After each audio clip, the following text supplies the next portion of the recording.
되신 그분, 그 주님만을 경배하며 찬양하기 위해 주님 앞에 나아가는 예배자가 되기를 원합니다. 우리 자리에서 함께 일어나셔서 찬송가 25장입니다. 찬송가 25장 주 앞에 찬양하겠습니다.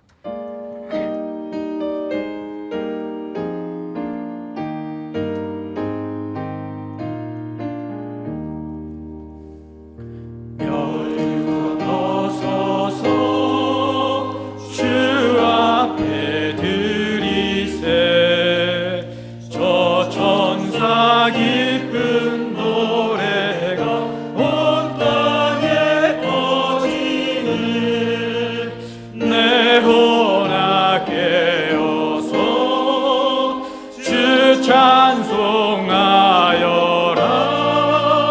온 백성 죄를 속하신 만왕의 왕일세. 멸류관 벗어서 주 앞에 드리세. 그 손과 몸의 상처가 영광 중 빛나는 하늘의 천사도 그 영광 보고서 고난의 심리 알고자 늘 흠모하도다. 멸류관 벗어서 주 앞에 드리세. 온 세상 전쟁 그치고 장자가 없는 주 보좌 앞에서 온 백성 엎드려 그 한량없는 영광을 늘 찬송합니다.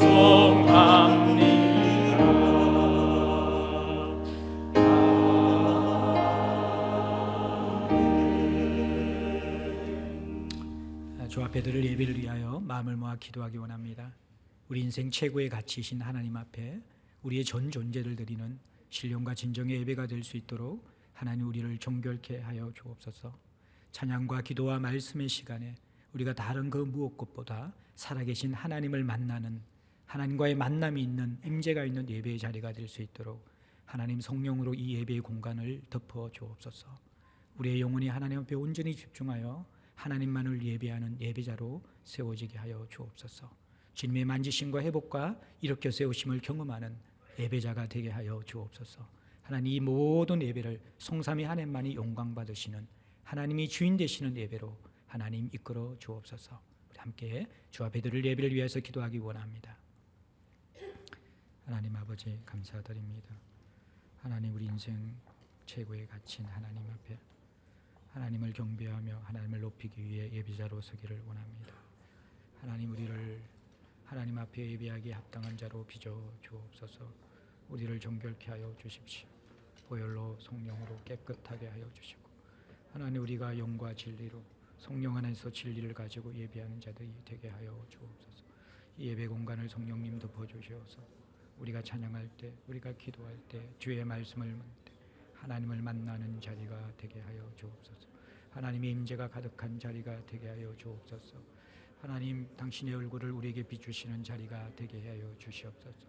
우리가 하나님을 두렵고 떨림으로 만나며 그 하나님과의 만남 속에서 우리에게 생명의 변화가 일어나고 이렇게 세움을 받는 예배가 되게 하여 주옵소서. 아버지 하나님, 아버지 하나님, 우리가 이 예배에 생명을 걸며 이 예배 가운데 하나님을 높이며 이 예배를 통하여서 하나님의 자녀로서 온전히 세워지는 시간이 되기를 간절히 빌고 소망드립니다. 오 성령 하나님, 모든 성도들이 성령 안에 한 가족이 되게 하여 주시고 성삼위 하나님만이 예배의 주관자가 되시고 영광 받아 주시고 온전히 인도하여 주시옵소서.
주님을 찬양하오니 주님을 찬양하오니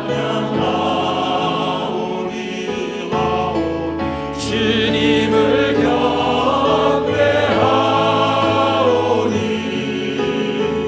왕이신 예수여 오셔서 좌정하사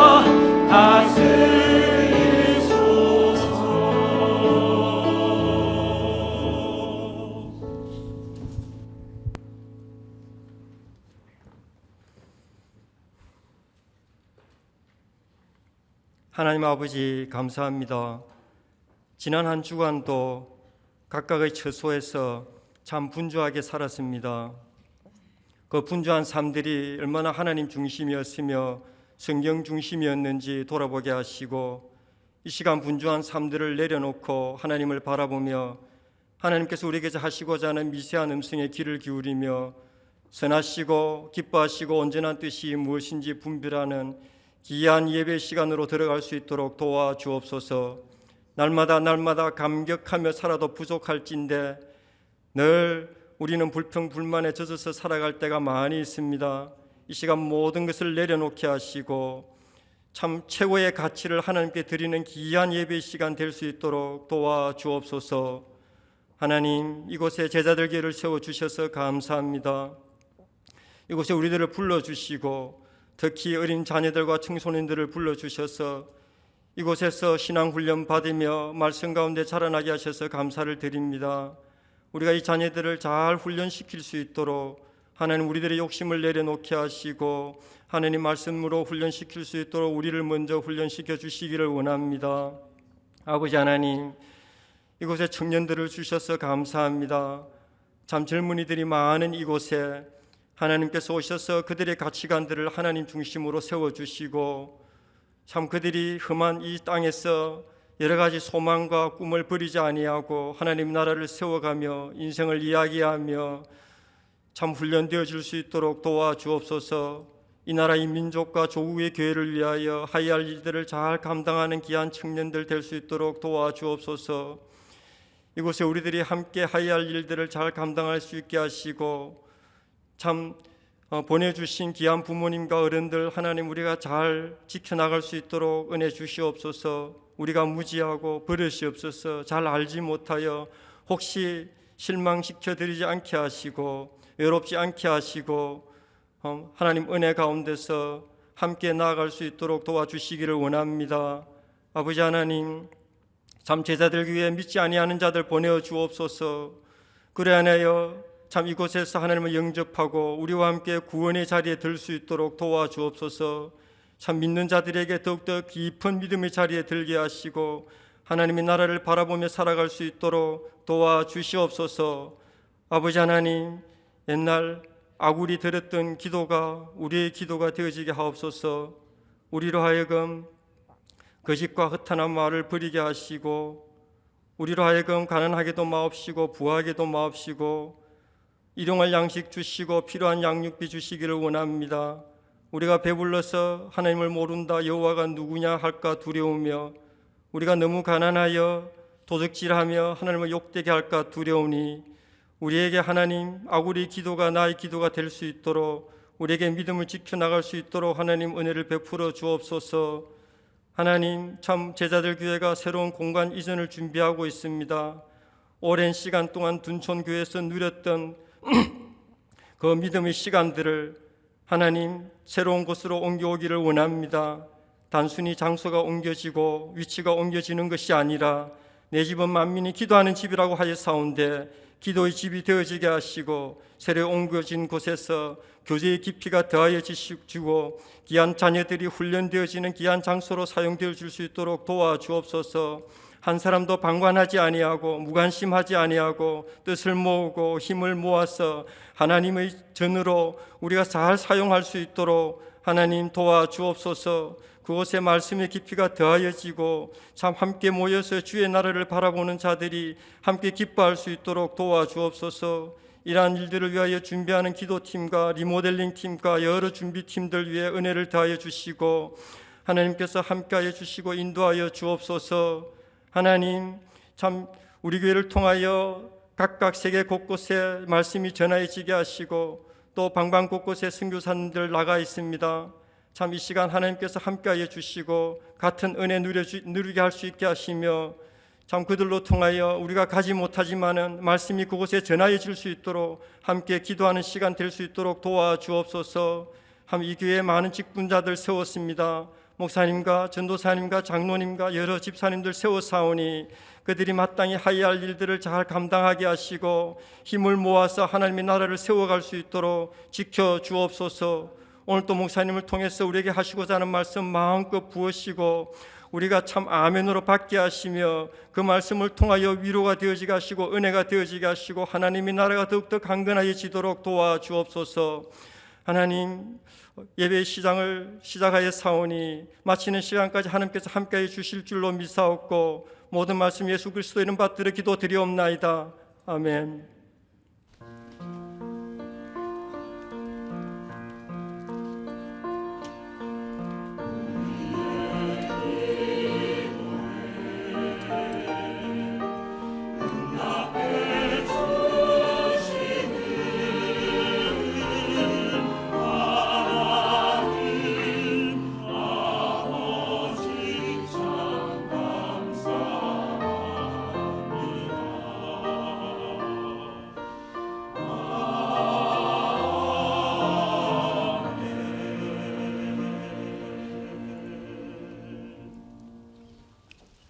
오늘 우리에게 주시는 하나님 말씀은 신약성경 요한복음 4장 23절입니다. 제가 가지고 있는 성경책 148면 정도에 있는 신약성경 요한복음 4장 23절, 24절 이렇게 두 절 우리가 함께 봉독하겠습니다. 함께 읽겠습니다. 아버지께 참되게 예배하는 자들은 영과 진리로 예배할 때가 오나니 곧 이때라. 아버지께서는 자기에게 이렇게 예배하는 자들을 찾으시느니라. 하나님은 영이시니 예배하는 자가 영과 진리로 예배할지니라. 아멘. 시간 성가대에서 예수는 모퉁이 돌이라는 찬양으로 하나님 앞에 영광 올려드리겠습니다.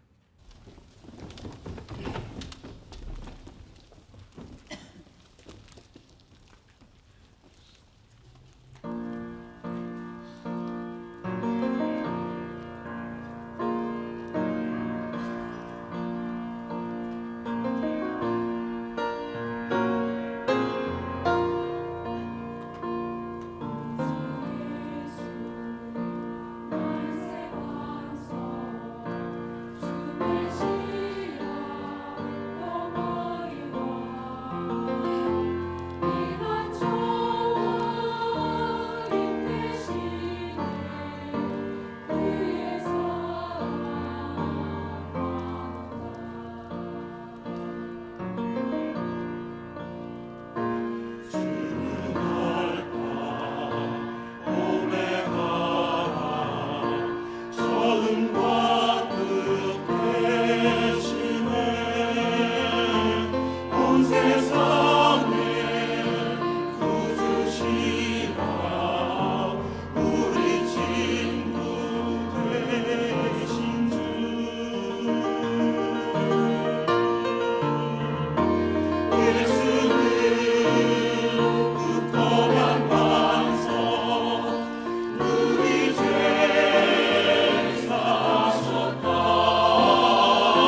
아멘.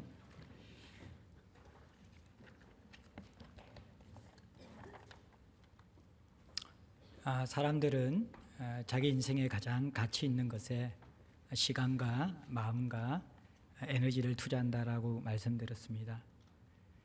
어떤 사람들은 내 인생의 최고의 가치가 돈이라고 생각하고, 또 어떤 사람들은 그것이 건강이라고 생각하고, 또 어떤 사람들은 나를 이해하고 함께 사랑해 줄 수 있는 사람이라고 생각합니다. 또 어떤 사람들은 그것이 쾌락이고 기쁨이라고 생각합니다.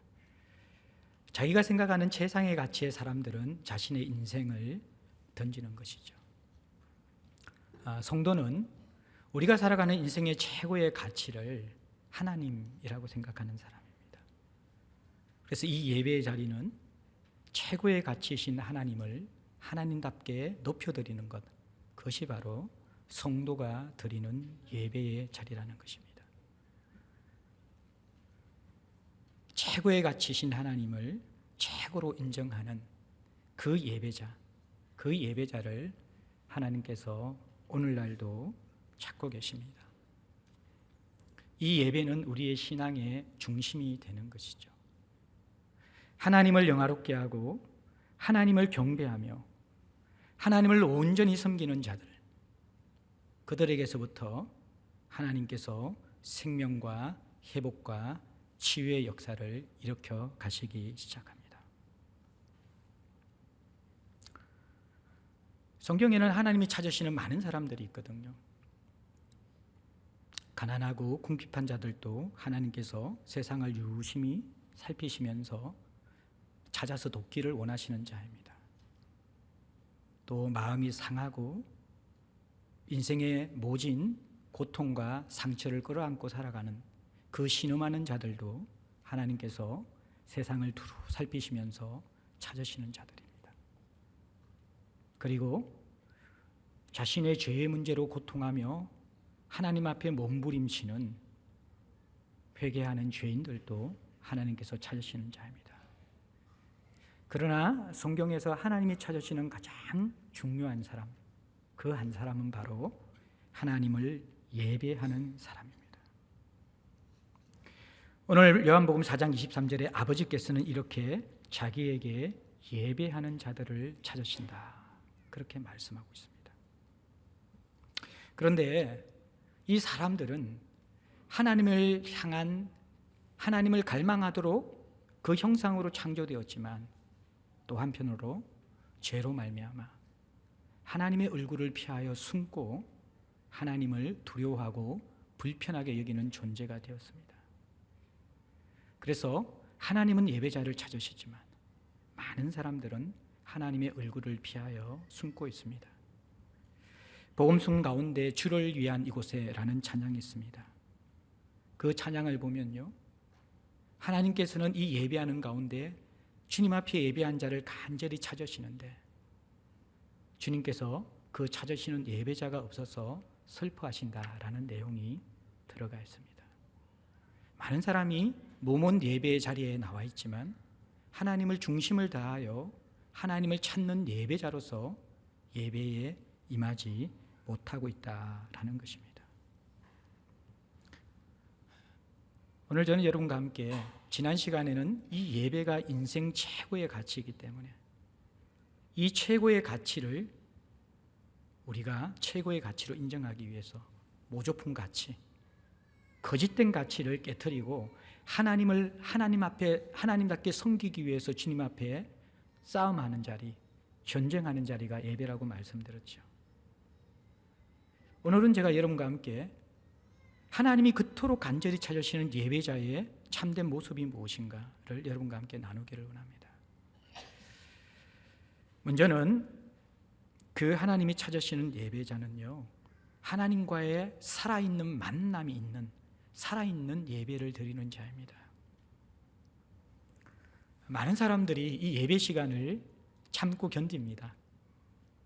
부모님의 눈총 때문에, 또는 내가 교회의 직분 때문에, 또 내가 모태신앙이기 때문에 의무감을 가지고 예배에 나와서 참고 견디는 경우가 많이 있죠. 그래서 예배 가운데 이 참고 견디는 사람들은 생명의 기쁨과 풍성함들이 찾아오지 않고 정말 고통스럽게 예배를 버티고 있습니다. 지난 시간에 주일 예배는 주일날 결정되는 게 아니라 우리가 어떻게 주중과 주말에 예배를 준비하는가에 의해서 결정되는데, 몸 상태와 마음의 상태와 영혼의 상태가 완전히 망가진 채로 교회에 와서 예배를 드리면서 혼수 상태에 빠지는 분들이 계십니다. 하나님이 사랑하시는 자에게 잠을 주시기 때문에 내 몸이 몸 밖에 있는지 몸 안에 있는지 모르는 정말 이 평안의 경험을 예배 시간에 하는데, 가끔씩 하는 게 아니라 습관적으로 하시는 혼수 상태파들이 있으시고요. 또 이게 눈은 떠 있는데 멍 때리는 파들도 있습니다. 눈은 강단을 집중하고 있지만 머릿속에는 수많은 자신의 세계 속에서 즐기고 있는 멍 때리는 파들도 있고요. 또 어떤 분들은 열심히 주보를 보는데, 이번 주에는 이렇게 믿음의 글이 없어가지고 그렇게 읽을 게 없는데 주보를 교정하시는 분들이 있습니다. 이때 하나하나 보면서 주보를 교정하시면서 예배 시간을 억지로 때우시는 분들이 계시고, 또 요즘에는 이제 이 성경책을 들고 다니지 않고 휴대폰을 가지고 예배를 많이 드리잖아요. 그러니까 성경을 보는 척하면서 다른 것을 보면서 휴대폰 묵상파들, 이러한 분들도 예배 시간에 생겨나기 시작합니다. 예배가 짐이 되고 예배가 의무가 되고 버티고 견디는 것이 되기 때문에 예배를 통한 변화를 기대할 수 없는 것이죠. 예배는 하나님이 우리 인간에게 주신 창조주의 최고의 선물이거든요. 창조주의 최고의 선물을 제대로 누리는 것만큼 우리 인생에 행복이 없다라는 거예요. 그래서 이 예배는 살아있는 예배가 되어야 되고요, 창조주신 하나님을 만나는 예배가 되어야 돼요. 그런데 문제는 유한한 피조물에다가 또 죄로 말미암아 더럽혀진 우리 인간들이 어떻게 거룩하신 창조주를 만나는 그 만남이 예배에서 이루어질 수 있느냐는 거예요. 이 엄청난 무한자와 유한자의 간격이 있잖아요. 거룩한 자와 또 죄악된 우리들의 그 도덕적인 영적인 간격이 있는데, 이것이 어떻게 예배 안에서 만남의 자리가 될 수 있는가? 오늘 요한복음 4장 24절에는 하나님은 영이시니 예배하는 자가 영과 진리로 예배해야 된다 이야기합니다. 하나님이 영이셔요. 하나님은 창조주이시고 하나님은 영이시라는 거예요.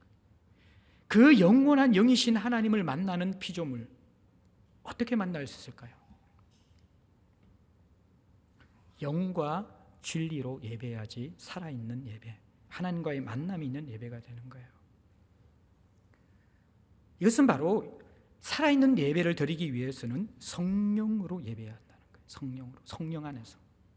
또 하나는 진리 안에서 진리로 예배해야 한다는 것이에요. 성령이 임재하지 않는 예배는요, 하나님과의 만남을 가질 수 없는 예배입니다. 왜요? 하나님은 영이시기 때문에. 그래서 예배자는 미리 준비해야 된다는 것 자체가 육체와 정서와 영혼의 상태가 무너져 있고 탈진된 상태에서 성령께서 역사하시는 예배를 잘 드릴 수가 없어요. 물론 하나님께서 우리를 긍휼히 여기셔서 우리의 상태와 상관없이 찾아오실 때도 분명히 있습니다. 그러나 성령은 거룩한 영이시기 때문에 우리의 존재가 주님 앞에서 거룩하게 준비되어 주님 앞에 예배의 자리에 나와야 하는 거예요. 그래서 여러분들이 이 예배를 위하여서 먼저 거룩한 존재로 기도로서 성령을 갈망하면서 그 하나님의 얼굴을 구하면서 나와야 한다는 거예요. 성령께서 진리를 사용하실 때 하나님과의 만남이 일어나요. 이 말씀 진리는요, 하나님과 인간 사이의 만남을 위해서 놓는 다리와 같은 거예요. 보이지 아니하시는 그 무한하신 하나님을 우리가 어떻게 알 수 있나요? 그분의 하나님의 뜻을 우리가 어떻게 깨달을 수 있나요? 그분과 어떻게 교제할 수 있나요? 그 하나님과 인간 사이의 만남의 다리가 바로 진리인 말씀이라는 거예요. 그래서 만남이 있는 살아있는 예배는요, 성령이 임재하는 예배이며 순수한 하나님의 말씀이 전거되는 예배입니다. 설교자의 우선적인 책임은요, 말씀을 말씀대로 전하는 것입니다. 자신의 사견이나 재미있는 어떠한 스토리나 도덕적인 그러한 이야기들, 사람들이 듣기 좋아하는 이야기를 전하는 것이 설교의 시간이 아닙니다. 메시지는 순수한 말씀이 정확하고 가감없이 제대로 전달될 수 있도록 하는 것, 그것이 설교자의 자세인 것이죠. 진리가 임하는 예배가 되기 위해서는 설교자만이 준비하는 것이 아니라 성도들도 제대로 준비되어야만 합니다. 그래서 이 예배 진리를 받기 위해서 여러분들이요, 뜨거운 가슴과 명료한 시선과 움직이는 손과 발을 가지고 반응해야 돼요. 성령으로 말미암아 마음은 용광로처럼 끓고 있어야 돼요. 하나님에 대한 사랑과 그분에 대한 갈망으로 마음은 끓고 있어야 돼요. 그러나 지성은 과연 저 선포되는 진리가 하나님의 말씀이 제대로 전거되고 있는가, 베레아 성도들처럼 그 말씀을 잘 분별하면서 받아들여야 돼요. 그리고 그 말씀이 하나님의 말씀이라 그러면 여러분의 손과 발은 예민하게 순종하며 움직일 준비를 가지고 말씀을 받아들여야 된다는 거예요. 그러니까 성령이 임재하면서 진리가 제대로 선포되어지고 그 진리를 제대로 반응하는 그러한 예배가 임하게 되어질 때 이 살아있는 예배에는요, 세 가지의 여러분들 변화가 일어납니다. 하나는 여러분들 진리에 대한 전 존재로 반응하는 깨달음이 일어납니다. 그러니까 여러분들, 우리가 늘 듣던 진리인데, 늘 알고 있던 그런 진리인데 성령 안에서 진리를 우리가 경험하게 될 때는 그것이 살아서 움직이면서 내 인격과 내 삶에 선명하게 적용된다는 거예요. 살아있는 예배 속에서. 그것이 다른 사람을 향한 말이 아니라 내 존재 속에 들어오고 내 인격 속에 들어오고 내 삶 속에 부딪히는 말로 다가오는 거예요. 교회 오래 다닌 사람들에게 전혀 새로운 진리가 있겠어요? 물론 성경 해석 속에서 모르던 부분들이 조금씩 드러나지만 대부분 우리는 가장 중요한 진리들은 우리가 알고 있는 진리입니다. 내가 죄인이라는 것, 하나님이 사랑이라는 것들, 복음에 힘이 있다라는 것들 다 알고 있는 진리예요. 그런데 문제는 그 진리가 살아 움직이지 못한다는 거예요. 왜요? 성령 안에서 그 진리를 만나지 못하기 때문에. 근데 살아있는 예배는 내가 알고 있는 진리인데 그것이 내 전 존재에서 만남이 있는 진리로 다가오는 거예요. 죄에 대한 깨달음이 일어납니다. 내가 얼마나 하나님의 은혜 없이 살 수 없는 완악한 인간임을 예배를 드리면서 알게 되는 거예요. 자기의 생각과 자기의 인격과 자기의 삶이 성령 안에서 스캐닝 되는 거예요. 여러분들. 예배 시간에 하나님 앞에 말씀을 통하여서 여러분들이 좌우의 날선 금 앞에 벌거벗은 모습으로 서게 되고 그 진리가 머리를 흔드는 것이 아니라 존재에 다가오는 그런 진리로서 경험하는 것이 바로 성령 안에서 진리로 드리는 살아있는 예배의 모습이에요. 그것이 깨달음으로부터 오는 것, 깨달음만 오는 것이 아니라 여러분들 정서적인 변화도 일어납니다. 거룩한 정서적인 감격이 일어납니다. 성령 안에서 진리가 우리를 찌를 때는요, 통곡과 회개가 일어날 수 있습니다. 고통이 있을 수 있습니다. 자신의 죄인됨 때문에 견딜 수 없는 그런 마음 아픔과 힘듦들이 있을 수 있어요.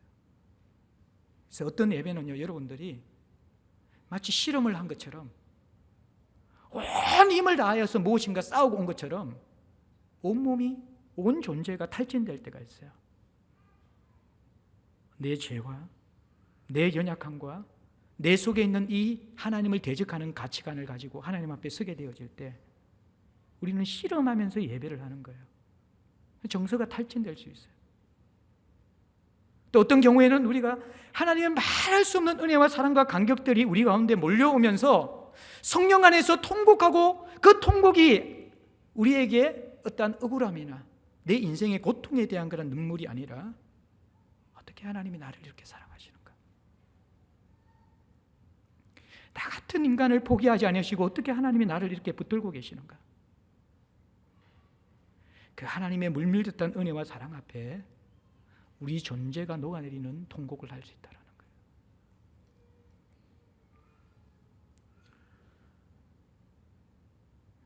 거예요. 이 청교도 신학을 가지고 있는 이 개혁주의 속에서는요, 감정을 좀 많이 배제하는 경우가 있거든요. 조나단 에드워드도 이제 영적 감정을 분별하다라는 책을 지으면서 우리는 인위적인 감정을 조작하는 그 예배에 대해서는 우리가 굉장히 불편한 마음을 가지고 있습니다. 저희 교회도 보면 이게 찬양 시간에 좀 뭔가 풍성하게 뭔가 이게 시스템이 쫙 갖춰 있으면 얼마나 좋겠어요, 그죠? 그러니까 뭐 첼로도 있고 바이올린도 있고 드럼도 있고 또 뭐 이렇게 여러 가지 이렇게 악기들이 어울려지고 막 화음이 쫙 나고 그러면 여러분들이 예배에 집중하기 훨씬 더 좋을 것도 같아요. 근데 이 청교도 신학을 가진 사람은 그게 좀 달라요.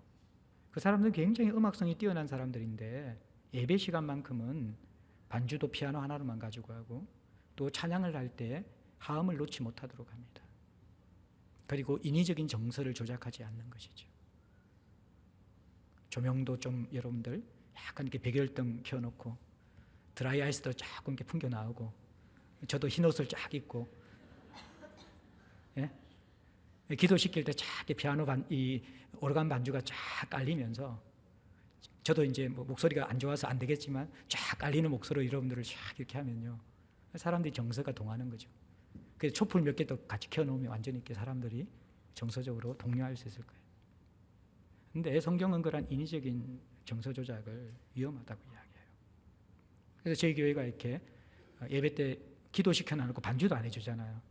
우리가 예배를 위한 기도하면서도 우리가 조용히 정말 하나님 앞에 민낯으로 정서를 조작하는 것이 아니라 예배자로 진실하게 나가도록 이렇게 돕는 거죠. 그러한 예배의 철학을 우리 교회가 가지고 있는 거예요. 그렇다고 해서 우리가 정서를 무시하면 안 되는 거예요.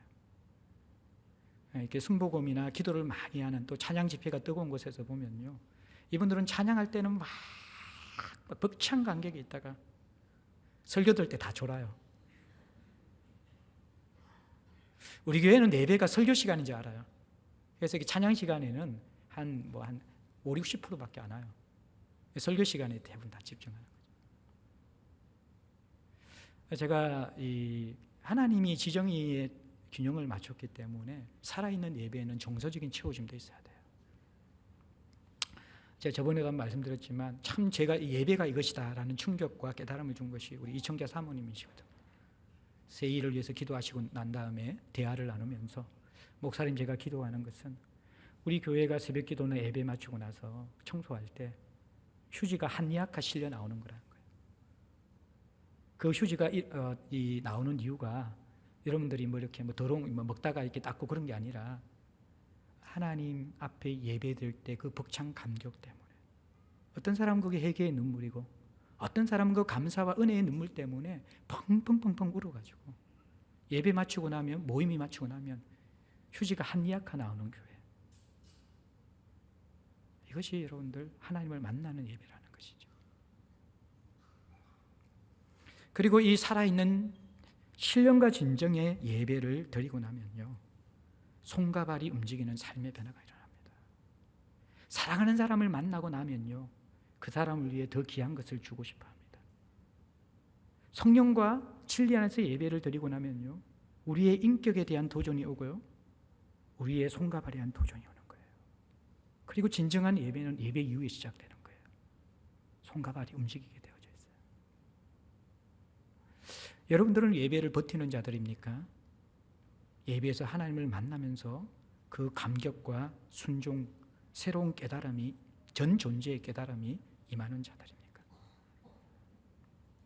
우리가 예배를 수없이 많이 드리는 것이 중요한 것이 아니라 인격적인 하나님을 만나는 것가 중요하다는 거예요. 이 만남이 없는 예배, 성령과 진리 안에서 그 영원한 영광스러운 하나님을 만나는 만남이 없는 예배는요, 종교적인 형식으로 타락합니다. 예배는 하나님과의 만남의 자리예요. 그래서 이것은 너무나 두려운 자리이고 준비되어져야 하는 자리고, 그러나 이것은 너무나 영광스러운 자리이고 우리 인생이 이 만남으로 모든 것이 결정되어지는 가장 중요한 자리가 바로 이 예배의 자리라는 거예요. 성령과 진리 안에서 하나님을 만나셔야 돼요. 존재의 깨달음이 일어나고 거룩한 하나님의 정수와 감격에 휩싸이고 손과 발이 움직이는 예배가 살아있는 예배입니다. 우리에게 무엇이 부족한지 잘 돌아봐야 돼요. 그게 살아있는 예배자로 세워져야 되는 거예요. 두 번째는 여러분들, 오늘 아이패드가 꺼져가지고 제가 설교한 요약본만 가지고 하고 있는데 성령께서 그걸 원하시는 것 같아요.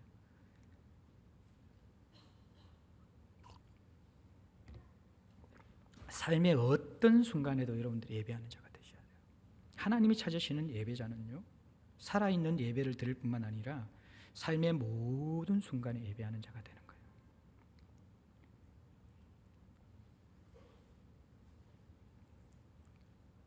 하나님이 온 우주의 주인이시기 때문에, 만유의 주인이시기 때문에 우리는 그 하나님을 어떤 순간, 어떤 장소에서도 하나님과 동행하며 그 임재를 누리며 예배하는 자가 되어야 한다는 거예요. 이것이 하나님이 찾으시는 예배자입니다. 골로새서 3장 16절 17절에 보면요, 무슨 일에든지 또 무슨 말을 하든지 말에나 일에나 주 예수의 이름으로 하고 감사하라 라고 이야기합니다. 이게 여러분들 하나님 앞에서 하나님께서 주시는 그 지혜의 말씀을 깨닫고 그 지혜의 말씀을 피차 가르치고 건면하고 시와 찬미와 신령한 노래를 서로 화답하는 설교와 나눔과 찬양 이후에 삶의 예배, 모든 영역의 예배가 이루어져야 된다라고 이야기하고 있는 것입니다. 삶의 순간, 어떤 순간에도 예배하는 자가 되기 위해서는 우리는 개인 예배와 생활 예배와 가정 예배와 공예배, 공동 예배를 세워야 돼요. 먼저는 개인 예배가 중요합니다. 하나님과의 인격적인 만남은 개인과의 만남을 통해서 자라가야 돼요. 어떤 사람을 깊이 알기 위해서는 개인의 만남이 있어야 돼요. 하나님과의 개인적인 만남이 없으면요, 그 하나님은 아무리 오랫동안 신앙생활을 해도 낯선 타인일 뿐입니다. 목사님의 하나님, 또 마을 리더의 하나님, 부인의 리더의 하나님, 교회 오빠의 하나님, 자기의 하나님이 안 된다라는 거예요. 개인 예배가 세워져야 돼요. 개인 예배는 두 가지로 세울 수 있는데, 하나는 경건의 시간과 또 하나는 새벽 기도예요. 서구 사회에서는 여러분들 이 개인이 침대에서 일어나자마자 경건의 시간을 가집니다. 첫 아침을 주님과 함께 하면서 그 말씀과 함께 하루를 출발하는 것이죠. 굉장히 좋은 습관입니다. 한국 교회에서는요, 많은 성도들이 새벽 기도를 통하여서 하루를 깨웁니다. 새벽 기도의 창시자가 예수님이잖아요. 새벽 미명에 예수께서 늘 먼저 하나님의 뜻에 순종하기 위해서 기도하러 나가신 거예요. 여러분들 체질에 맞게 둘 중에 하나를 잘 선택하시면 되는데요, 그런데 교회 가까이 있는 사람들은 새벽 기도가 굉장히 유익합니다. 왜냐 그러면 이 새벽 기도는 우리의 삶의 체질을 바꾸어 놓아요. 새벽에 일어나서 하나님을 만나기 위해서는 그 전날이 준비되어야 되고요, 그 전날을 준비하는 사람은요, 삶의 질서가 잡혀집니다. 그리고 첫 아침을 주님 앞에 말씀, 특히 우리 교회에서 매일 성경으로 묵상하기 때문에 묵상과 기도를 시작하는 사람들에게는요, 하나님 앞에 가장 소중한 것을 먼저 드리며 시작하는 사람은 그 하루가 가장 소중하게 이어집니다. 그리고 새벽 기도를 통하여서 하나님과의 만남에 어느 정도의 체질이 훈련돼야지 개인적으로 경건의 시간도 가질 수 있어요. 저는 이제 자율성을 많이 강조하는 선교단체에 있었기 때문에 여러분에게도 자율성을 너무 많이 강조해 줬거든요. 주중 예배도 자율적으로 나오십시오. 새벽 기도도 자율적으로 하십시오. 근데 몇몇 성도들이 저에게 목사님, 우리를 몰라도 너무 모른다고, 그러면 안 된다라는 거예요. 억지로 시키라는 거예요. 여러분을 모르는 게 아니라 나도 그게 잘 안 될 것 같은데 여러분은 될 것 같아서 그렇게 믿어본 거예요. 그런데 그게 사실 인간들이 형식과 또 어떠한 이 환경적인 도움이 없이 저절로 신앙생활을 할 수 있는 사람들이 굉장히 소수더라고요. 그래서 여러분들이 새벽 기도를 통하여서 또 공예배를 통하여서 예배를 세우면서 개인 예배를 세워야 돼요. 그래서 여러분들 이러한 영성들, 하나님과의 만남의 영성을 가지는 것들, 개인 예배가 너무 중요합니다. 그 다음에 이제 생활 예배거든요. 생활 예배라는 것은 세상살이에서 가장 가치 있는 것이 하나님이라는 것을 살아가면서 인정하는 예배입니다. 지난주 설교 시간에 제가 말씀드렸지만 우리의 예배는요, 삶의 수준을 능가할 수 없습니다. 또 삶의 수준은 예배의 수준을 능가할 수 없는 거예요. 연결되어 있거든요.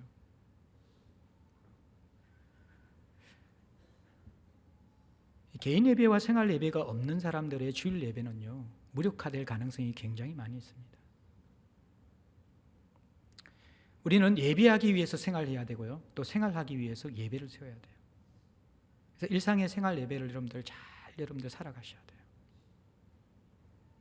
한 주간을 엉망으로 살아온 사람들이 딱 주일날 1시간, 우리 교회는 1시간 반 예배, 그게 하나님 앞에 몰입한다고 해서 우리의 신앙이 건강하게 될까요?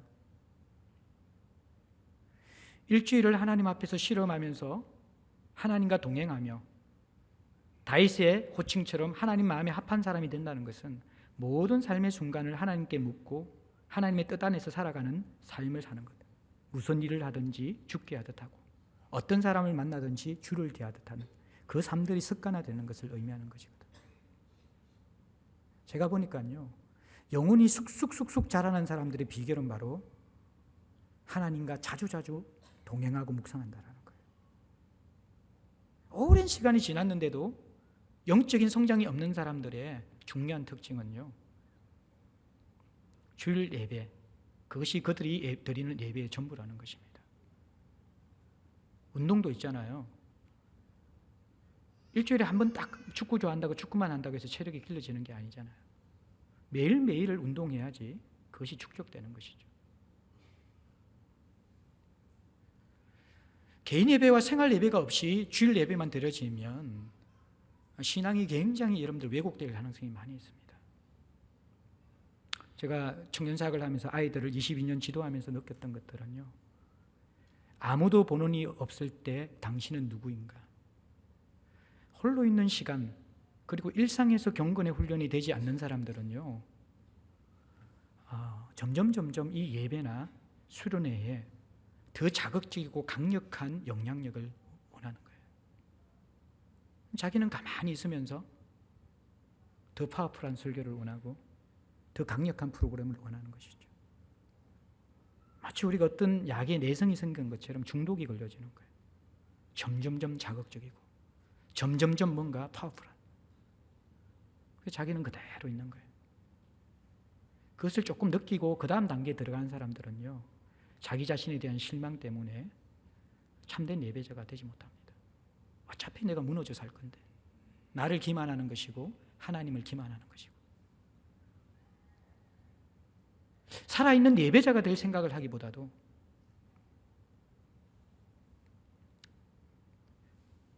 삶의 모든 순간이 예배하는 자가 아니라 예배를 형식적으로 때우는 그런 삶으로 지속하는 것이죠.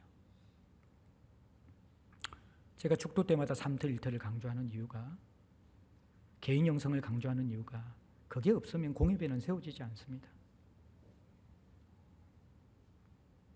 하나님이 온 세상과 내 순간순간의 주님이신데, 일주일을 살아갔으면 하나님을 골방에 가둬놓고 딱 문 닫아놓고 내가 필요할 때 또는 의무감으로 잠시 한번 이렇게 얼굴 보는 것, 그것이 우리 인생의 하나님의 위치이고 가치일 것 같으면요, 그 하나님은 여러분의 인생에 개입할 수 없습니다. 그 하나님이 여러분의 인생에 풍성함을 주실 수 없다는 것입니다. 자기 힘으로 살아가는 사람입니다. 그리고 내가 필요할 때 잠시 하나님의 도움을 구하는 것이고, 하나님이 내 인생에 해코지하지 않도록 가장 기초적인 의무만 감당하면서 종교생활을 하는 사람일 가능성이 많이 있는 거예요. 인격적인 만남과 하나님의 하나님 되심을 알게 되어질 때 우리는 한순간도 그분을 놓칠 수 없는 것이죠. 왜요? 하나님은 우리를 한순간도 놓치지 않기 때문에 그래요. 이것을 깨닫는 사람이 그 하나님을 만나는 사람이 개인 영성과 생활 영성으로 들어갑니다. 그리고 이제 우리가 가정 예배 드려야 돼요. 가정 예배는 물론 생활 예배 안에 들어가 있지만 특별히 제가 구분된 이유는요, 하나님이 세상을 치유하는 최고의 전초기지로서 가장 중요한 수단으로 가정을 삼으셨기 때문에 그래요. 가정이 회복되지 않으면요, 물론 예배가 회복되면 가정이 회복되어지고 교회가 회복되지만요, 가정에 구멍이 생기면요, 이 교회 자체가 굉장히 연약해집니다.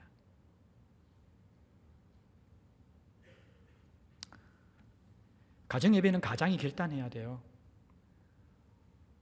가장은요, 돈을 벌어주는 것보다도, 아이들에게 자상하게 대하는 것보다도, 먹을 것을 많이 주는 친절한 그러한 아빠가 되는 것보다도 하나님을 나누는 가장으로서의 제사장, 그것이 가장 중요한 역할입니다.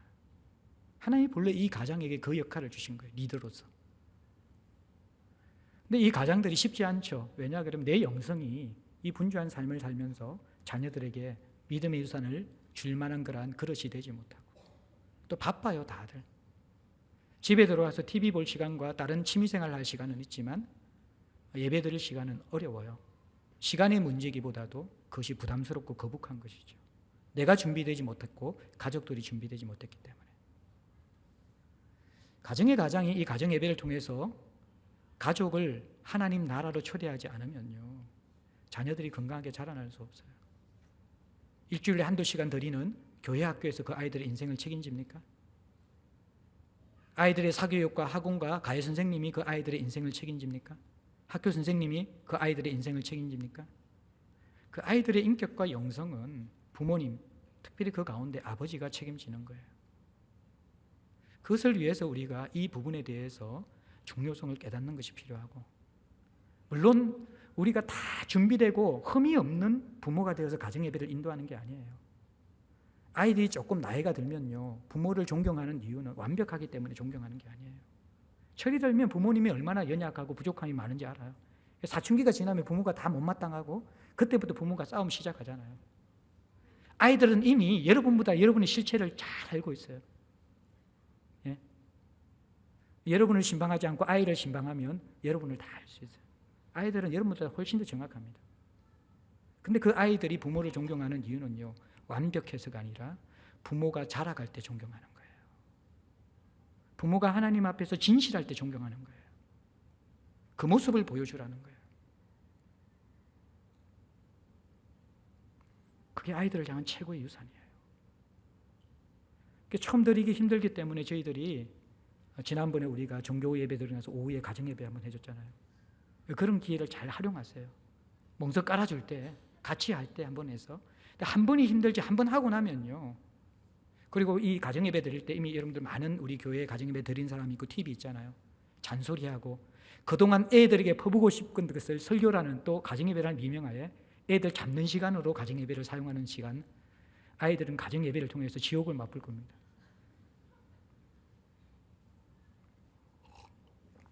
하나님 나라가 어떤 곳이야? 하나님 나라는 가정과 같은 곳이 돼야 되거든. 근데 하나님 나라가 가정과 같은 곳이야. 그럼 아이들이 나는 죽어도 하나님 나라 가기 싫어요. 차라리 지옥 갈래요. 안 된다는 거예요.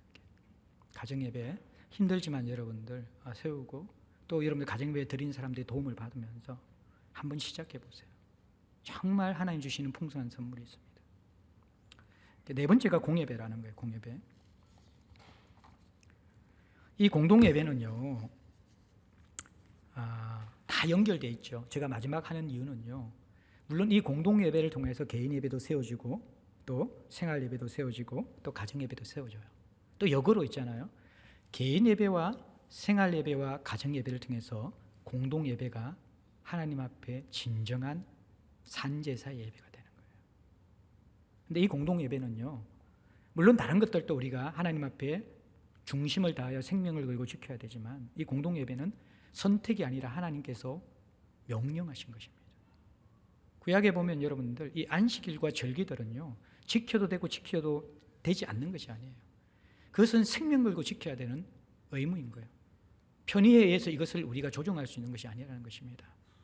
그것은 최고의 가치인 하나님을 인정하는 하나님이 우리에게 주신 최소한의 기준이라는 거예요. 11조가 물질이 하나님의 것이라는 것을 인정하는 최소한의 기준인 것처럼 주일 예배와 공예배는요, 우리의 모든 삶이 하나님께 속해 있다라는 하나님의 주인 되심에 대한 최소한의 경배이며 고백이라는 것입니다. 내가 선택할 수 있는 게 아닌 하나님에 대한 최소한의 의무라는 것입니다.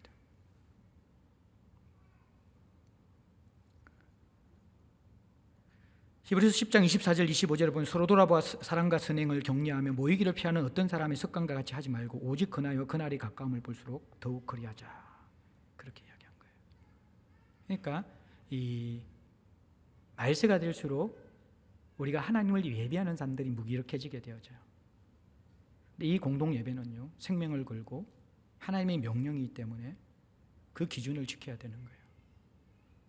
형식은 때로는 우리에게 형식주의자를 만들지만요, 내용을 담기 위해서 형식이 없을 수는 없어요. 그래서 이 주일 예배를 여러분들 공동 예배를 하나님 앞에 세워나가야 돼요. 그러니까 저희 교회는 이 공동 예배를 지금까지 많이 26년 동안 강조해 왔어요. 그런데 이 공동 예배가 공동 예배, 정말 하나님을 영화롭게 하는 예배가 되기 위해서는 개인 예배와 생활 예배와 가정 예배가 함께 연결되지 않거든요. 우리는 살아가는 삶의 수준 이상의 공예배를 드릴 수 없고요, 공예배의 수준 이상의 삶의 수준이 올라갈 수 없는 거예요. 연결되어져 있다는 거예요. 그러니까 정말 우리가 여러분 26년의 전통인 제자들 교회 예배, 이 예배자가 되기 위해서는요, 우리의 예배가 일정한 시간과 일정한 곳에만 드리는 예배가 아니라는 거예요. 생활 전 영역에서, 개인이 골방에서, 직장의 일터에서, 공부하는 학생들이 학교에서, 가정주부가 가정에서, 그 자리가 하나님을 섬기는 죽게 하듯 하고 주를 생각하는 자리가 돼야 돼요. 그리고 특별히 이 가장들이 가정 예배를 세우면서 가정에 하나님 나라가 임하게 해야 되고, 그러면서 여러분들 공동 예배가 신령과 진정으로 드려져야 되는 거예요. 마지막으로 이제 하나님을 하나님답게 예배하는 자가 되어야 하는데요, 여러분들 출애굽기 20장 3절이 나 외에 다른 신들을 내 앞에 두지 말라라는 십계명의 내용이에요. 하나님이 찾으시는 예배자는요, 하나님과의 만남이 있는 예배, 성령 안에서 진리로 예배하는 자이고요, 그리고 삶의 모든 순간에 예배자로 살아가는 자예요.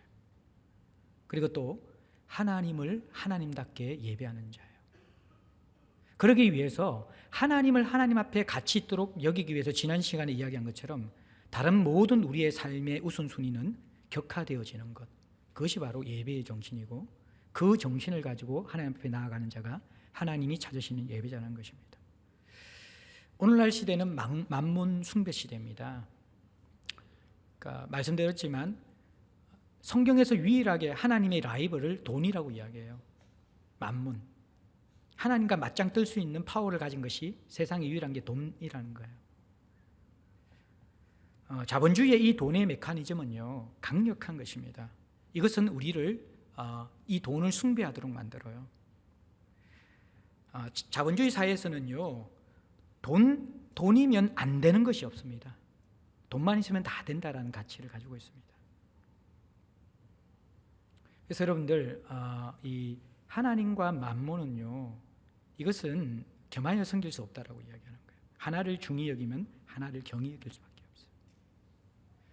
그래서 회심하지 못한 사람, 하나님을 만나지 못한 사람들은 결코 탐심을 이길 수 없습니다. 그래서 이 돈의 문제를 극복할 수가 없는 거예요. 돈은 하나님이 더 크게 보일 때, 하나님이 더 신뢰될 때만이 극복되는 것이죠, 내 윤리나 인격으로 극복되는 것이 아닙니다. 돈의 영역에서 여러분들 제자들을 살아가기 위해서는 세 가지가 필요한데, 자크 엘룰이 이야기한 것처럼 첫 번째는 여러분들 교육해야 돼요. 교육해야 돼요. 예수님의 비유 가운데 60%가 3분의 2가 돈에 대한 비유란 말이에요. 돈이 우리 인생과 떨어질 수 없어요. 사람들이 돈에 대한 극단적인 생각을 가지고 있거든요. 돈이면 다 된다는 사람과 또 한 부류에는 돈은 아무것도 아니라는 사람들. 이 둘 다가 위험한 거예요. 돈은 필요한 것이지만 한계가 있는 거예요. 돈에 대한 여러분들 성경적인 가치관을 제대로 교육받으셔야 돼요. 돈으로 여러분들 에이스 침대는 살 수 있지만 수면은 살 수 없어요. 돈으로 여러분들 아주 멋진 여러분들 쾌적한 아파트는 살 수 있지만요, 가정은 살 수 없습니다. 돈은 전부가 아닙니다. 그러나 돈이 없이는 살기가 정말 힘듭니다. 돈에 대한 제대로 된 인식을 가지고 있어야 되거든요. 교육이 필요하고요. 두 번째는요, 돈을 다스리는 우리의 모습이 바로 성경에서는 자족이라고 이야기합니다. 다윗은 시편 23편에서 여호와는 나의 목자시니 내게 부족함이 없다. 여호와가 내 목자이기 때문에 부족함이 없다. 돈보다 여호와의 목자 되심을 신뢰하기 때문에 부족함이 없다라는 자족을 가지고 있는 거예요. 바울도 빌립보서 4장 13절에서 내가 빈에 처하기도 하고 부에 처하게 되는데 내가 그 모든 것의 일체의 비결을 배웠는데 그것이 뭐예요? 내게 능력 주신 자에서 내가 모든 것을 할 수 있는 자족의 비결이라는 거예요. 하나님과의 만남과 예배가 있는 사람은요, 자족의 삶을 살고요, 돈에 이끌려간 사람은 끊임없는 염려와 불안과 욕심의 삶을 삽니다. 자족은 믿음 안에 생기는 것입니다. 그리고 돈에 대한 또 하나의 자세는 나눔입니다. 리차드 포스가 이야기한 것처럼 돈에 대한 최고의 모독적인 행위는 돈을 거저주는 것이다라는 거예요. 돈을 나눠주는 것이라는 거예요. 나눔은 우리가 돈에 지배받지 않는다라는, 돈을 다스리고 있다라는 그리스도인의 삶의 모습입니다. 나눔, 교육과 자족과 나눔, 이것이 성경이 가르치는 돈의 원리입니다. 그래서 여러분들, 유명한 전도자였던 빌리 그레함이 이런 말을 했습니다. 나는 당신이 누구인지 이야기하지 않아도 당신의 재정 사양을 이야기해주면 당신이 누구인지 알 수 있습니다. 내가 누구인지, 나는 하나님을 사랑해요. 나는 얼마나 인생에 의미 있는 삶을 살고 싶은지 몰라요. 그것이 우리의 모습이 아니라는 거예요. 한 달 동안 여러분들이 그 재정을 어디에 사용했는지, 1년 동안 여러분의 재정을 어디에 사용했는지 그것만 이야기해주면 딴 이야기 할 필요 없이 당신이 어떤 사람인지 정확하게 알 수 있다는 거예요. 존 웨슬리는 당신의 돈 지갑이 회개하지 않는 회개를 나는 믿을 수 없다라고 이야기했어요. 진정한 회심은 하나님 위에 다른 우상을 버리는 것인데 그 우상의 중심에 만몬이 있거든요. 이것을 잘 다스려야 되는 거예요. 하늘의 보물을 쌓는 여러분들 두 가지가 바로 헌금과 구제예요. 나누는 것이 헌금과 구제예요. 고린도후서 여러분들 8장 3절에서 5절에 보면요, 이 마게도냐 교회가 예루살렘 교회를 향해서 헌금하는데 그때 바울이 세 가지 원리를 이야기해 줍니다. 하나는 헌금의 액수에 대해서는 힘대로 또는 힘에 지나는 대로 하라는 것이고요. 그 다음에 그 자세에 대해서는 자원하는 마음으로 드려야 되고, 또 하나는 자신을 먼저 드려야 된다는 거예요. 이게 헌금의 세 가지 원칙이에요. 첫 번째는 힘대로 또는 힘에 지나는 대로. 그 말은 뭐냐 그러면요, 이 헌금은 하나님을 하나님답게 가치 있게 생각하는 것이기 때문에 쓰다 남은 것으로나 준비되지 않는 것으로 하나님 앞에 드리지 말라라는 것입니다. 여러분이 가장 사랑하는 연인이 있으면요, 자기의 물건 가운데 쓰다 남은 가장 하찮은 것을 주겠습니까? 아니죠. 나보다 더 그 사람을 사랑할 때는 내 가장 소중한 것을 드리게 되어져 있는 것이죠. 그것이 여러분들 힘대로 드리는 것이고 힘에 지나는 대로 드리는 것이에요. 그렇다고 해서 헌금을 빚내서 하는 것은 비성경적입니다. 빚을 내어서 헌금하라는 게 아니에요. 그것은 또 다른 사람에게 과시하고자 하는 그런 마음들도 포함되게 되는 거예요. 그것은 잘못된 것이에요. 그러나 그것보다 사람들, 여러분들 아나니와 삽비라처럼 사람들에게 보이기 위한 과시하는 헌금도 잘못된 것이지만 하나님이 그것보다 더 불쾌하게 여기시는 게 뭐냐 그러면요, 하나님을 경멸하면서 준비되지 않는, 나에게도 필요치 않는 것을 하나님 앞에 드리는 마음으로 헌금하는 그 자세들은 하나님께서 굉장히 불쾌하게 생각하시는 거예요. 액수에 상관없이 믿음의 분량대로 힘의 중심을 담아서 정성껏 하나님 앞에 드리라는 것입니다. 그리고 자원하는 마음으로 드리라는 거예요. 자원하는 마음으로. 억지로 누가 시켰으나 눈치 보고 하지 말고, 마음에서 기쁨이 없이 드리는 헌금은요, 하나님이 받으시지 않습니다. 여러분의 믿음의 고백으로 마음에 하나님 앞에 자원하는 마음이 들면서 헌금해야 되고요. 그리고 자신을 먼저 드려야 돼요. 자신을 드려야 돼요. 내 삶이 드려지지 않는 헌금, 내 존재가 드려지지 않는 헌금을 하나님께서 기뻐 받으시지 않습니다. 그러니까 기업을 운영하는 사람들은요, 정직하게 운영하고 헌금 드려야 돼요. 엉망으로 운영하고 거기는 착취하면서 헌금 드리면 하나님께서 그것을 역겨운 재미라고 이야기하거든요. 그렇게 하면 안 된다는 거예요. 내 삶이 함께 따라가야 돼요. 삶이 함께. 하나님은 헌금의 액수나 헌금의 행위를 보시는 것이 아니라 가인과 그 재물을 받으셨고, 가인과 그 재물을 받지 않으셨고 아인과 그 재물을 받으신 거예요. 재물의 문제가 아니라 그 존재가 예배와 헌금에는 같이 포함되어 있는 것이거든요. 준비를 여러분들 잘 하셔야 되는 거예요.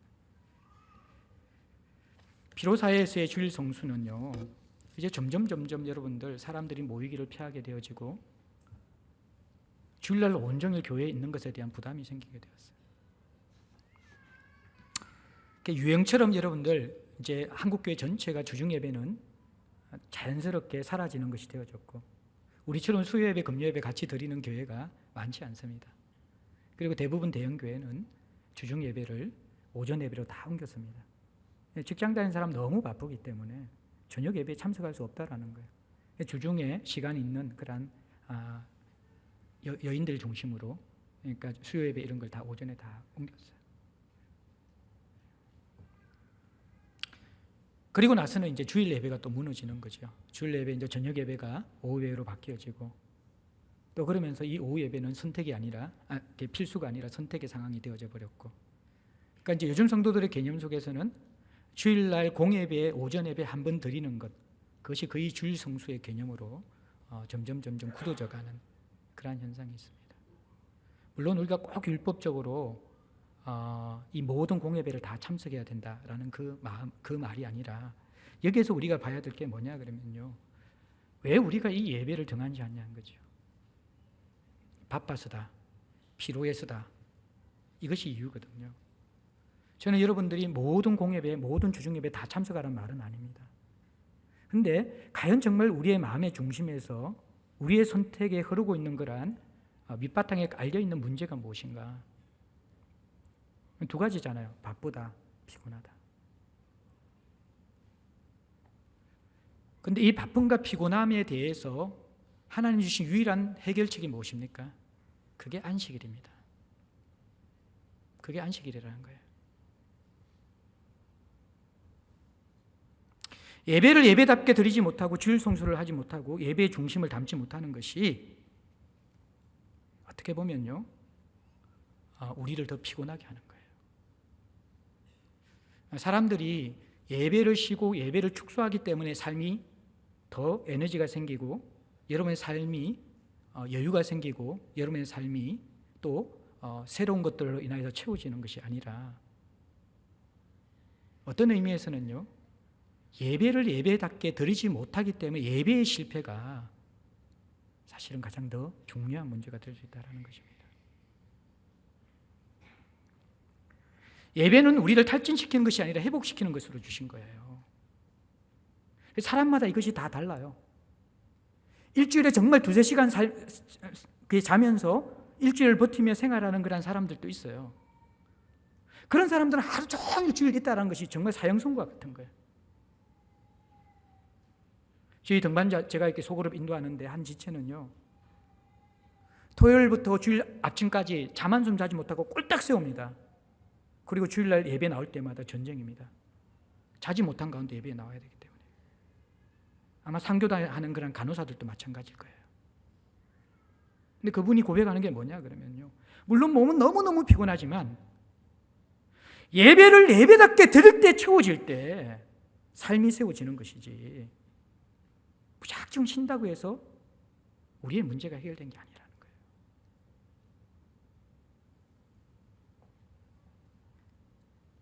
여러분들, 이 주일이 무너지면 평일이 무너져요. 주일이 무너지면 평일이 무너져요. 여러분들이 여러분의 믿음의 분량 속에서 어떻게 보면 주중 예배 횟수나 새벽 기도나 또는 주일날 온종일 있을 것인가, 그것들은 조금씩 다를 수 있다고 생각되어져요. 그러나 그 속에 정말 여러분의 마음 중심 속에서 이 피로사회 가운데 우선순위가 무엇인가에 대해서는 잘 정립을 하시고, 무엇이 내 삶을 세우는 것인가에 대한 가치가 정립된 가운데 여러분들이 분별을 하셔야 되는 거예요. 사실 우리가요, 이 예배라는 것은 겉으로 드러나는 것인데요, 예배가 무너지기 전에요, 마음의 무너짐이 먼저 시작되어져요. 마음의 상태가 나중에 예배로 나와요. 그러면 아주 성실한 사람은 그게 첫 번째 주중 예배로 나오고요, 그 다음엔 그것이 주일 예배의 오후 순서로 나올 거예요. 그리고 나중에는 소금 예배, 비대배 가운데 그마저 힘들 때는 비대배 잠시 드리고, 바쁜 사람들 이야기하는 게 아니에요. 그렇게 사람들이 흘러간다는 거예요, 예배의 무너짐 속에서. 그런데 그 예배의 무너짐은 내가 정말 삶이 바쁘고 힘들고 고난하기 때문에가 아니라, 더 근본적인 문제는요, 그 전에 마음의 무너짐 전에, 그 전에 뭐가 있냐 그러면요, 예배에서 하나님을 만나는 만남이 없으면서 시작되는 거예요. 결국 그 시작이 내가 예배자로 살지 못하기 때문에 시작되는 거예요. 이 피로사회 가운데 우리가 예배가 의무가 아니라 하나님의 만남이고, 이것이 탈진이 아니라 하나님이 우리에게 새롭게 회복시키는 생명의 자리라는 그 인식들을 가지고 먼저는 우리가 예배자로 세워주는 게 우선이라는 거예요. 그 이후에 우리가 이 피로사회 가운데서 주일 성수와 예배의 개념을 각자의 믿음의 분량대로 정리를 하셔야 되는 것이죠. 이 공예배는 하나님의 명령이라고 말씀하고 있습니다. 하나님을 하나님답게 예배하는 여러분 되셨으면 좋겠어요. 우선순위를 두고 하나님 아닌 다른 것에 대체하지 마십시오. 세속 욕망과 하나님에 대한 갈망은 결코 같이 갈 수 없어요. 세속을 향한 뜨거운 열심을 간직한 채 하나님과의 만남이 있는 예배를 드리는 것은 불가능합니다. 오늘날도 하나님은 성령 안에서 진리로 예배하는 살아있는 예배를 드리는 자를 찾으시고요, 또 삶의 모든 순간에 예배하는 자를 찾으십니다. 그리고 무엇보다도 하나님을 하나님답게 예배하는 자를 찾으십니다. 습관적인 지각이나 준비 없이 드리는 헌금이나 예배보다는 예배 이후의 시간을 고려한 옷차림, 이 모든 것들은 하나님을 하나님으로 인정하는 예배 행위가 아니라는 것입니다. 우리가 이 마지막 시대에 인생 최고의 가치가 예배라는 것을 알았다면, 그리고 그 예배가 우리의 삶을 풍요롭게 하는 기초이자 하나님을 향한 최고의 헌신이라는 것을 알았다면, 하나님이 찾으시는 예배자로 함께 세워져 갈 수 있는 최상의 건강과 최상의 마음과 최상의 물질을 하나님께 드리면서 그 하나님을 예배할 수 있는 예배자가 되기를 소망합니다.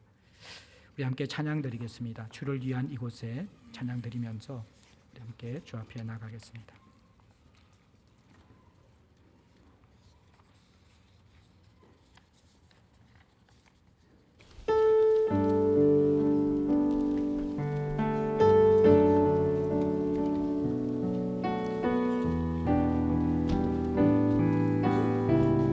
주를 위한 이곳에, 주를 위한 이곳에 예배하는 자를 주네. 그가 찾는 이 없어, 그가 찾는 이 없어, 주님께서 슬퍼하시네. 주님이 찾으시는, 주님이 찾으시는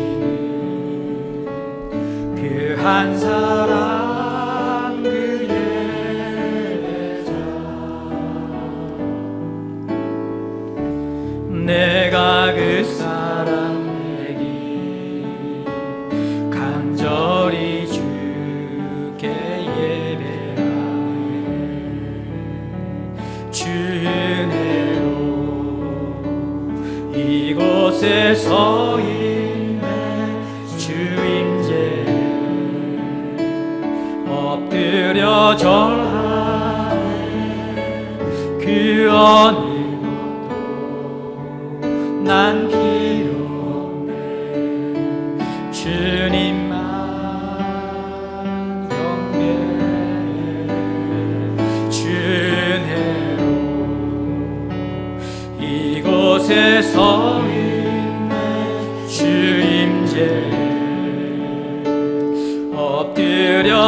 절하세 그 어느 것도 난 필요 없네 주님만 경배. 한 번 더 찬양할까요? 주를 위한 이곳에 주를 위한 이곳에 예배하는 자들 중에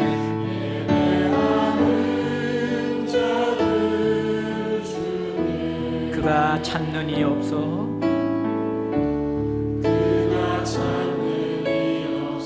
주님께서 슬퍼하시네 주님이 찾으시는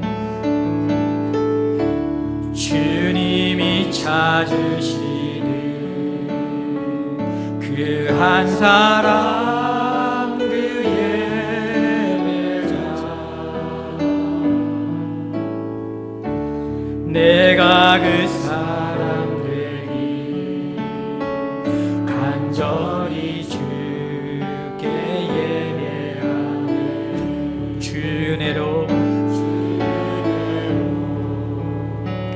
이곳에 서인 주 임재해 엎드려 절하네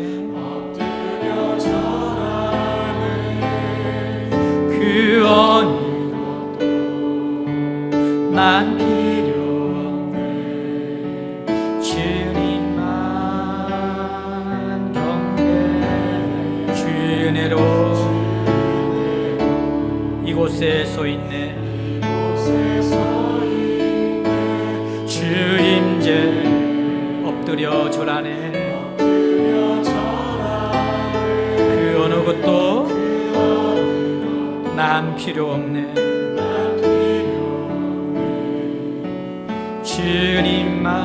주님만 경배해. 한번 기도할까요? 하나님, 우리가 매주 드리는 이 예배가 하나님을 하나님으로 섬기는 인생 최고의 가치임을 우리 가슴 속에 새기게 해주십시오. 하나님이 찾으시는 예배자가 되기 위해서 성령 안에서 진리로 예배해 그 깨달음이 우리 존재를 움직이고 감격과 주를 향한 사랑과 회개가 우리의 존재에서 끊임없는 눈물로 기쁨으로 터져나오고 우리의 손과 발이 주를 사랑하는 열정으로 민첩하게 움직일 수 있는 그 살아있는 예배자로 회복되게 해 주십시오. 하나님이 온 세상과 모든 곳에서 나와 함께 동행하시는 주님이기 때문에 어떤 순간에도 예배하는 자가 되게 하시고 만몬이 무상인 시대에 필요하기 때문에 우리의 필요를 먼저 채우는 이 시대에 하나님을 하나님답게 예배하기 위한 우리의 마음의 결단들과 은혜들이 임할 수 있도록 주여 우리를 예배자로 세워주옵소서. 우리 함께 잠시 기도했으면 좋겠습니다. 기도드리겠습니다. 아버지 하나님, 이 시간 우리가 주 앞에 나아가 기도합니다. 하나님, 우리가 이 땅을 살아가면서 우리 인생에 우선적인 것이 너무나 많이 있습니다. 주님, 우리를 불쌍히 여겨주시고 성령한 하나님 인자하여 주시기를 원합니다. 하나님 아버지, 우리가 하나님을 우리의 인생 최고의 가치로 삼게 해주시고 하나님, 우리가 성령 안에서 진리로 예배하는 예배자로 세워지게 하여 주시고 삶의 어떤 순간에도 주님을 예배하는 예배자가 될 수 있도록 주님 도와주시기를 간절히 구하옵나이다. 하나님을 하나님답게 섬기며 예배하는 자들이 될 수 있도록 아버지, 우리의 중심과 우리의 마음, 하나님을 향한 열정들과 순종을 보여주시고 간절히 기도합니다. 아버지 도와주시옵소서. 아버지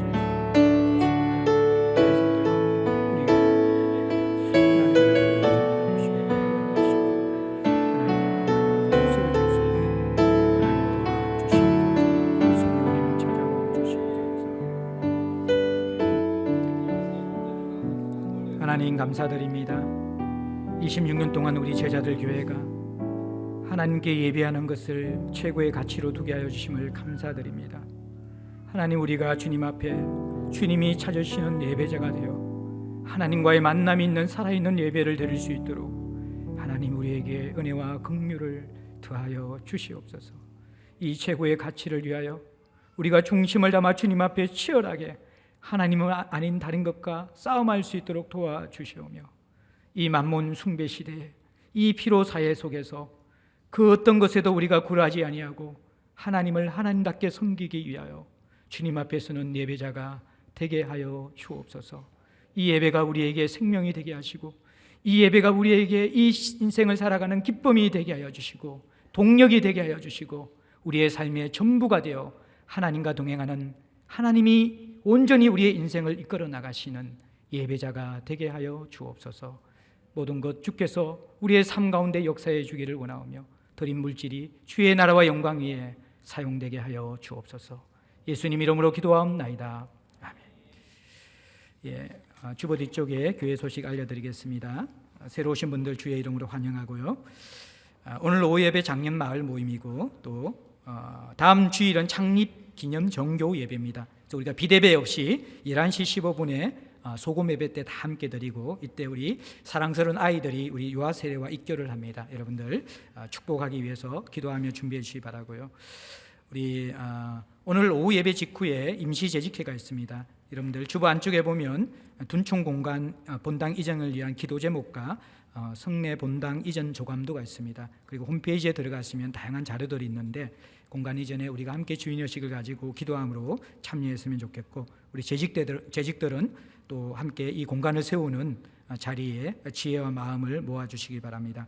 정기당에 있습니다. 건의할 내용들 여러분들 건의서를 써서 함에 넣어주시거나 또 우리 당위원들에게 주시면 좋겠습니다.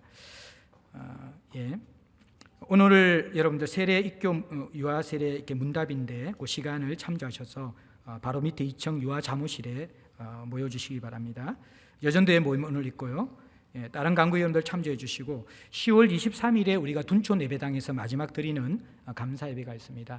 20년을 우리가 둔촌 예배당에서 하나님 앞에 예배 드렸는데, 우리가 사경회 때보다 또 우리가 영파 옮기기 전에 기억이 있던 사람들 그때 예배만큼 4층이 가득 차서 3층까지 이렇게 가득 차는 예배를 한번 주 앞에 감사함으로 드리는 시간이 되었으면 좋겠고요. 둔촌의 추억이 있는 분들은 또 마지막 그 추억을 잘 정리하고 매듭을 짓기 위해서 오시고요. 제자들교회 교인인데 한 번도 둔촌이 어떤 것인지 모르겠다. 이제 모릅니다. 이제 정말 모르기 때문에 그 마지막 역사의 현장 함께 참여하여서 10월 23일 날 시간을 꼭 비워두시기 바랍니다. 11월 1일 날 우리가 성내 예배당 옮겨서 입당 감사 예배 드릴 예정입니다. 교우 소식입니다. 김정우 이주영 가정에 등남하셨고요. 또 김동건, 김태현 가정에 등남했습니다. 축복해 주시고요. 우리 정가필 가정, 김효진 가정이 먼저 가필 형제가 14일 날 출국하는데 비대배 때 인사를 드렸습니다. 주재원으로 한 3년에서 5년 정도 나가 있을 것 같고, 한 11월, 12월 정도 되어서 또 우리 효진 자매와 또 우리 아이들도 나갈 것 같습니다. 우리 교회가 잘 훈련된 사람을 파송하는 것이 또 감사하기도 하고, 또 우리 지체를 떠나보내는 아쉬움도 있는데 많이 축복해 주시고 교제해 주시기 바랍니다. 이 시간 우리 마지막 불러서 축복할 지체가 있는데, 김덕원 홍정아 집사님 가정의 첫째 딸 윤소리가 예배에 참석했습니다. 많이 기다리고 기도하면서 또 하나님 주신 선물인데, 우리 윤소리 앞쪽으로 나가겠습니다. 나오는 동안 우리 오랜만에 우리 옆 사람하고 한번 인사할까요? 하나님이 찾으시는 예배자 됩시다. 한번 인사합시다. 하나님이 찾으시는 예배자가 됩시다. 감사합니다. 자, 윤소리가 나옵니다. 얼굴 한번 비춰주시겠어요? 윤소리. 자, 우리 성도들에게 처음 인사합니다. 차렷, 경례. 인사한다고 눈을 잠시 떴습니다. 우리 손을 올려서 우리 윤소리의 삶을 축복하겠습니다. 하나님 앞에.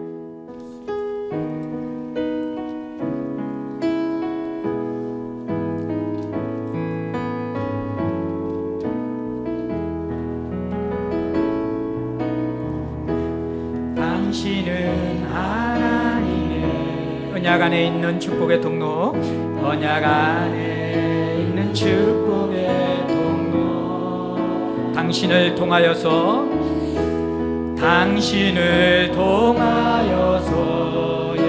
주께 돌아오게 되리. 주께 돌아. 다 함께 자리에서 일어나서 소리를 축복하며 하겠습니다. 당신은 하나님 언약 안에 있는 축복의 통로 언약 안에 있는 축복의 통로 당신을 통하여서 열방이 주께 예배하게 되리 주께 예배하게 되리 하나님께 감사합니다. 기도하겠습니다. 하나님 우리 윤소리가 첫 예배에 참석했습니다. 하나님이 찾으시는 참된 예배자로 하나님 앞에 복된 인생을 살아갈 수 있도록 하나님 축복하여 주시옵소서. 이제는 우리 주 예수 그리스도의 크신 은혜와 하나님 아버지의 무한하신 사랑하심과 성령님의 내주 충만 보호 인도하시는 은혜가 인생 최고의 가치인 하나님을 하나님답게 예배하기 위해서 우리의 모든 존재를 들어서 성령 안에서 진리로 예배하며 모든 순간에 예배하며 하나님을 하나님답게 예배하기를 원하는 사랑하는 제자들 권속들 머리 위에와 삼토와 일터 가운데 영원토록 함께 계실지어다. 아멘.